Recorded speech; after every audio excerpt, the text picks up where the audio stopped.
If you've ever felt that sudden drop in your stomach when you remember a bill you forgot about, you already know the moment I'm talking about.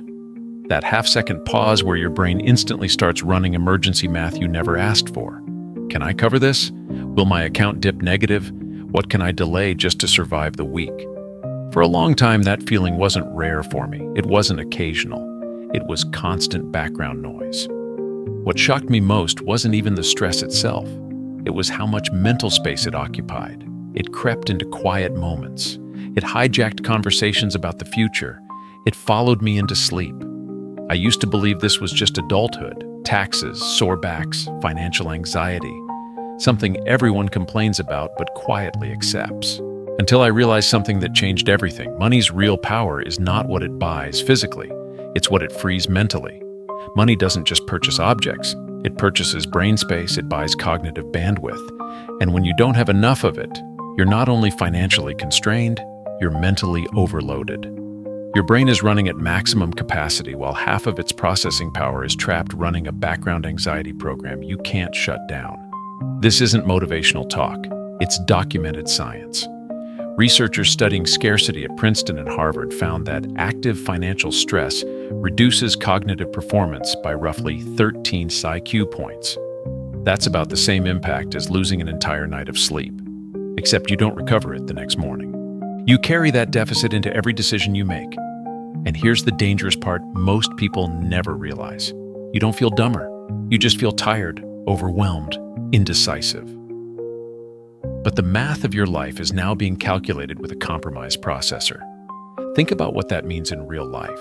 You're trying to decide whether to change jobs, move cities, invest in education, start a side project, or negotiate a raise. But your mind keeps interrupting itself with survival alerts. What if rent goes up? What if the car breaks down? What if insurance renews higher? You're not making worse decisions because you're incapable.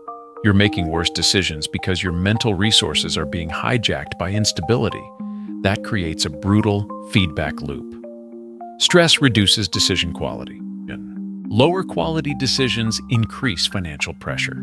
That pressure creates more stress, and the loop reinforces itself. From the outside, society labels this irresponsibility, lack of discipline, bad money habits. But imagine trying to solve complex problems while someone screams in your ear non-stop. That's what chronic financial stress does to the brain.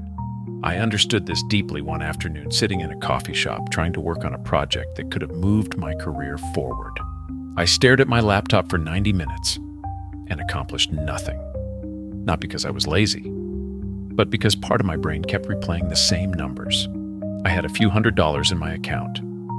Rent was due in 9 days. I hadn't been paid yet. My mind couldn't think long-term because it was trapped in short-term survival mode. That's when it clicked. I wasn't failing because I lacked ambition. I was failing because my cognitive bandwidth was fully consumed by instability. You cannot design the future when your brain is busy protecting today. Now here's the shift that changes everything. Research and real-world behavior both show that financial stress is not primarily about income. It's about buffer. It's about the gap between what you have and what you need. Two people earning the same salary can experience completely different stress levels depending on how much margin they carry. Someone earning $45,000 with savings and low fixed costs can feel calmer than someone earning $85,000 with no emergency cushion and high obligations. Because stress isn't about wealth. It's about volatility. It's about whether a $600 surprise is inconvenient or catastrophic. This is backed by real data.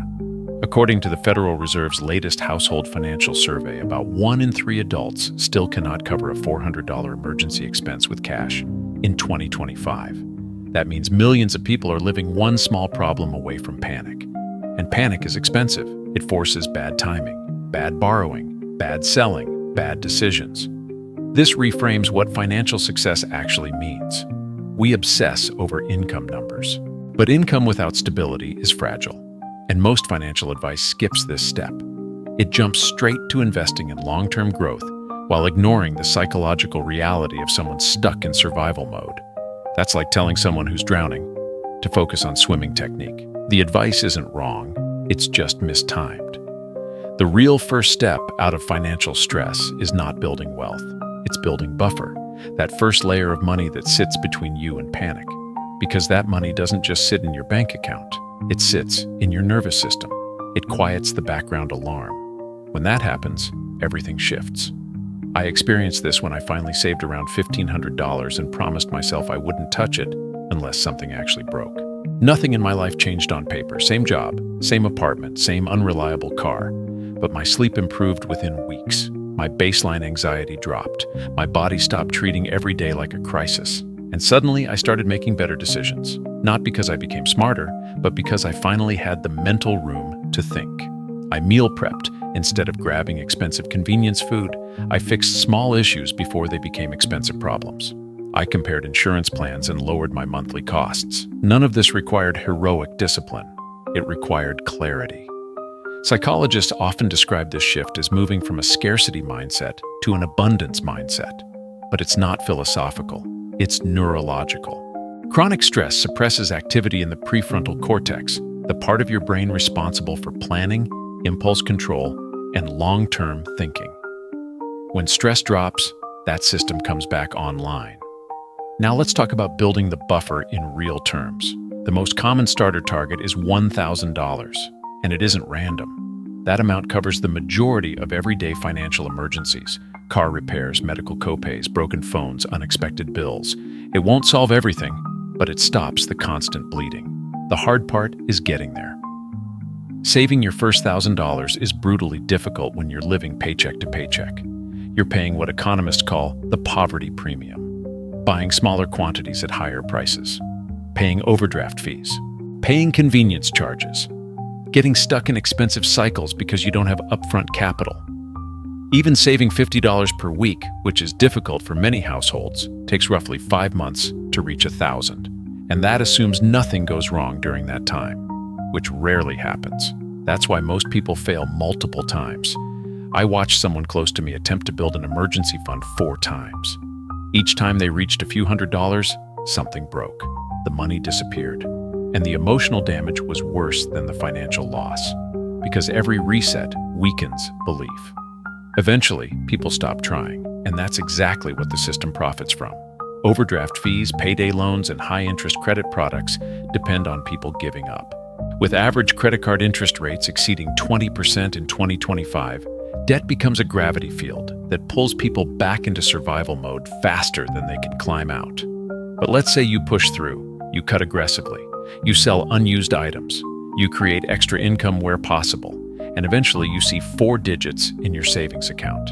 It doesn't feel magical at first. It looks small. Then something breaks, and instead of panic, you handle it. You transfer money. You fix the problem. No credit damage. No emotional spiral.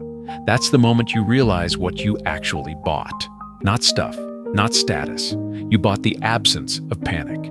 You bought the ability to have a bad day instead of a bad month. You bought mental freedom. And here's the part most people don't expect. That moment doesn't just change your bank account, it changes your identity. For the first time, money becomes a tool instead of a threat. It solves problems instead of creating new ones. This is what financially stable people understand intuitively. Money is not the goal. It's leverage, and leverage only works when it's available before emergencies happen. Advisors often say you should save 6 months of expenses. That sounds impossible to someone struggling to save $6. The destination is correct. The path is rarely explained. Building the buffer is messy. It's non-linear. You'll build it and life will knock it down. You'll rebuild. You'll lose some again. Progress does not look like a straight line upward. It looks chaotic. But chaotic with an upward trend still moves forward. The hardest part psychologically is allowing yourself to be bad at this at first. Most people quit after 2 or 3 failures because they interpret setbacks as personal flaws. But each attempt reveals leaks. You cannot fix what you cannot see. Trying, even failing, forces awareness. Another powerful driver is controlled frustration, not destructive anger, strategic irritation at the fees, penalties, and markups that quietly extract money from people who can least afford it. That frustration fuels behavior change. Walking further to avoid ATM fees. Cooking at home to reduce waste. Switching banks to eliminate monthly charges. These small choices compound into real momentum. There's also an important distinction between cheap and frugal. Cheap is buying the lowest price repeatedly and replacing it often. Frugal is buying value that lasts. Being broke often forces cheap decisions. Breaking that cycle sometimes requires temporary discomfort. Strategic deprivation, tightening in one area to permanently eliminate a larger financial leak.